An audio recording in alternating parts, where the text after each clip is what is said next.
वहीं अखिलेश यादव ने बजट को लेकर कसा तंज। बजट से उम्मीद कम अखिलेश यादव की तरफ से कहा गया। थोड़ी देर में वित्त मंत्री निर्मला सीतारमण बजट पेश करेंगी।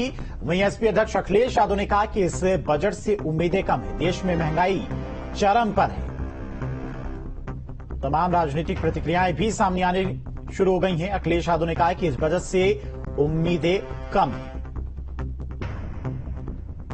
उम्मीद कम है क्योंकि जिनके 10 साल ऐसे ही गुजर गए हों, महंगाई बढ़ाते हुए, बेरोजगारी बढ़ाते हुए, निवेश को कम करते हुए, कहने को कहते हैं 5 भी अर्थव्यवस्था है। वहीं कांग्रेस के लोकसभा सांसदों की बैठक शुरू। राहुल गांधी कर रहे हैं बैठक की अध्यक्षता। इस वक्त की बड़ी खबर आपको बता दें, कांग्रेस के लोकसभा सांसदों की बैठक शुरू। राहुल गांधी बैठक की अध्यक्षता कर रही हैं। बजट के बाद जब बजट पर चर्चा होगी तो विपक्ष का क्या रुख रहने वाला है, किन किन मुद्दों को लेकर सरकार को विपक्ष को घेरना है, उसको लेकर राहुल गांधी अपने सांसदों के साथ में बैठक कर रही हैं। और लखनऊ से संवाददाता निखिल लगातार व्यापारी वर्ग से खास चर्चा कर रहे हैं, चूंकि व्यापारी वर्ग को भी इस बार के बजट से काफी ज्यादा उम्मीदें हैं। उम्मीदें आम पब्लिक को भी निखिल हैं, चूंकि टैक्स स्लैब की बात करें तो पिछले कई सालों से टैक्स स्लैब में भी कोई बदलाव नहीं किया गया। लोगों की इनकम बढ़ी है, लोगों का खर्चा बढ़ा है, लेकिन टैक्स स्लैब में कोई बदलाव नहीं किया गया है। वहीं व्यापारियों की अपनी अपनी मांगे हैं। क्या कुछ व्यापारी वर्ग इस बार के बजट से उम्मीदें रख रहे हैं, क्या कुछ चाह रहे हैं?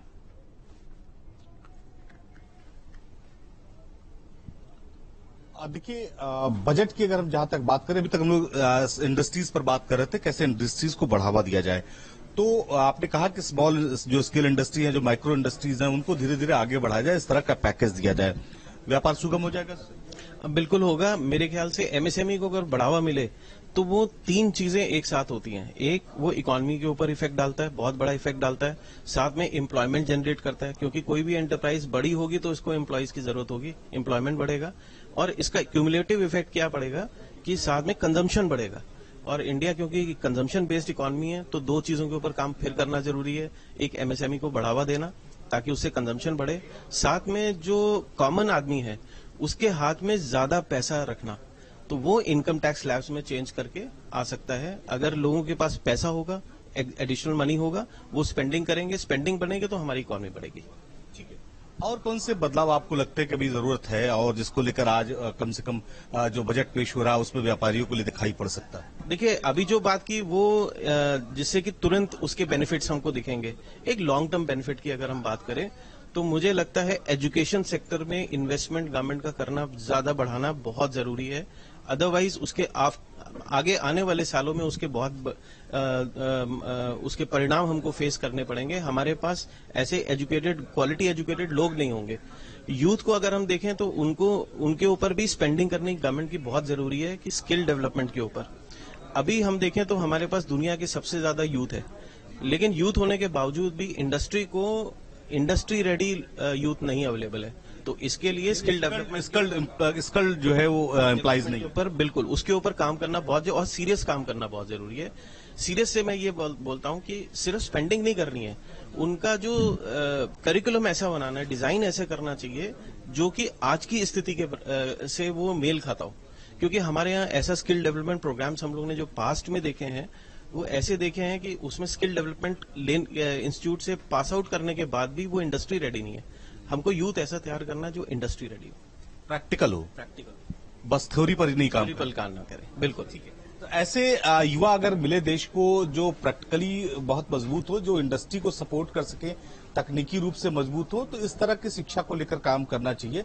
बहुत सारे देश इस तरह की शिक्षा को लेकर काम कर रहे हैं। जैसे किसी बच्चे ने तय कर लिया कि उसको मोबाइल रिपेयर की इंडस्ट्री में जाना है, तो उसको उसी इंडस्ट्री की पढ़ाई करना और उसी के लिए उसको जो है पूरी तरीके से तैयार करना।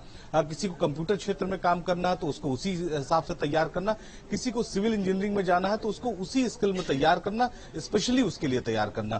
तो इस तरह की अगर सोच होगी और इस तरह के एजुकेशन पर काम होगा तो ये जो बजट आ रहा है, इस बजट में बहुत महत्वपूर्ण जो है वो होगा और आने वाले समय में देश की जो तरक्की वो बढ़ेगी। इस तरह का लोगों को मानना। जी आएंगे निखिल आपके पास। उमाकांत सर, जिस तरह से उम्मीदें देश की पब्लिक लगा रही है इस बार के बजट में, क्योंकि अंतरिम बजट जो पेश हुआ था इलेक्शन से पहले, उसमें बहुत सारी वादे भी किए गए थे, बहुत सारी घोषणाएं भी की गई थी, उनको जमीनी स्तर पर भी उतारना है। लेकिन इस बार चुनौतियां सरकार के सामने कुछ ज्यादा हैं, क्योंकि अब जो नतीजे आए 2024 के इलेक्शन के, उसके बाद सरकार के ऊपर ही एक प्रेशर होगा कि जो आम पब्लिक है सबसे ज्यादा इस बजट से प्रभावित होती है, उनके लिए इस बार के बजट में कुछ स्पेशल रखा जाए। साथ ही साथ उन राज्यों की भी अपनी अलग मांग है जिनके सहयोग से बीजेपी सत्ता में काबिज है।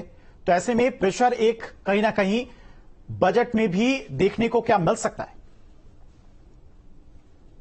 को बखूबी पता है, प्रधानमंत्री और उनके जो सलाहकार हैं उनको पता है कि ये जो सरकार वो केंद्र में लीड कर रहे हैं, ये सरकार भारतीय जनता पार्टी की सरकार नहीं है। और पिछले चुनाव में जो 2024 का जो लोकसभा चुनाव के पिछले महीने 4 जून को जो नतीजे आए, उससे भारतीय जनता पार्टी को भले ही कुछ राज्यों में प्रचंड बहुमत मिला हो, मध्य प्रदेश में, छत्तीसगढ़ में, लेकिन इसके उड़ीसा में, लेकिन इसके जो दूसरे इफेक्ट हुए हैं खासतौर पर उत्तर प्रदेश में, जो आम लोग हैं, जो जिनकी कम आय है, कम इनकम है, उनको भले ही आप 5 किलो राशन दे रहे हैं, उसके बाद भी उन्होंने भारतीय जनता पार्टी को वोट नहीं दिया या कम दिया, कम लोगों ने दिया। तो मेरा ये कहने का मतलब है कि जो भावनात्मक मुद्दे थे, जो धार्मिक मुद्दे थे, उन मुद्दों पर लोगों के आर्थिक मुद्दे हावी हो गए।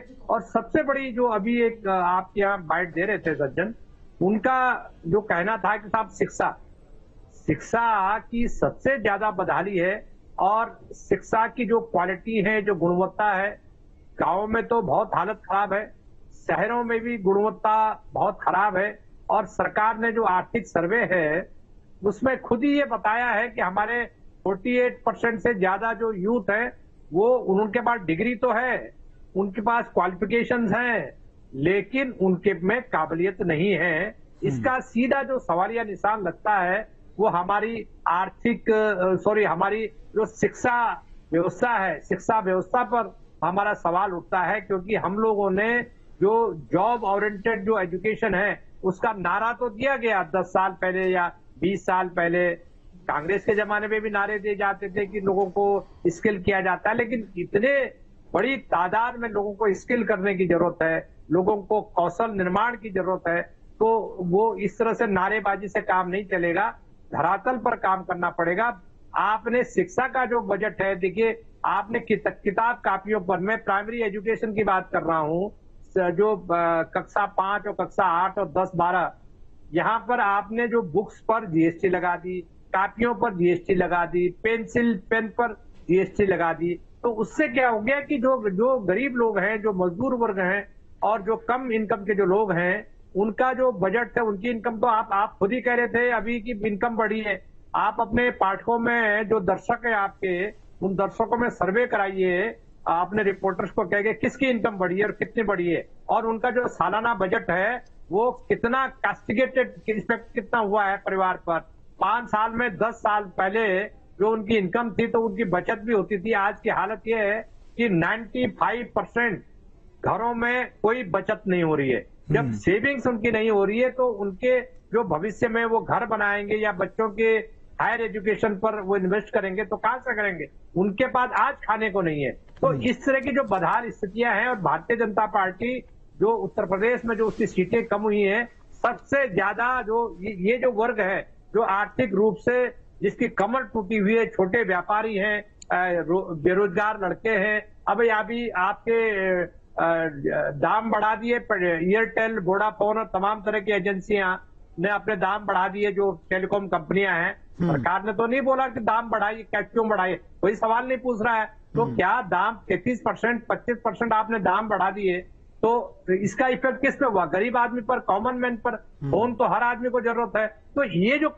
जो इफेक्ट होता है कि आप निजी जो कंपनियां हैं उनके साथ आप कोलैबोरेशन कर रहे हैं, आप उनके खिलाफ कुछ बोल नहीं रहे हैं, उनको दाम बढ़ाने से आप रोक नहीं रहे हैं, तो इसका जो इफेक्ट है वो कॉमन मैन पर इफेक्ट होता है, आम आदमी पर, जो आपका भी दर्शक है, जो इस देश का कंज्यूमर है, जो इस देश का अन्नदाता है, किसान है, बेरोजगार है, और जो आम जो नागरिक है, जो अच्छी इनकम के लोग हैं, उनके जीवन पर भी असर पड़ा है। क्योंकि होता क्या था कि जिनकी इनकम अच्छी है वो क्या करते थे कि एम्पावर करते थे, वो अपने भाई को, भतीजे को, गांव के लोगों को कुछ मदद करते थे ताकि उनकी शिक्षा में सहायता देते थे। लेकिन जो मध्यम वर्ग है, मध्यम वर्ग की दिक्कतें भी बहुत ज्यादा बढ़ी हैं और उसका असर ये हुआ है कि वो लोगों की मदद करने की स्थिति में नहीं है।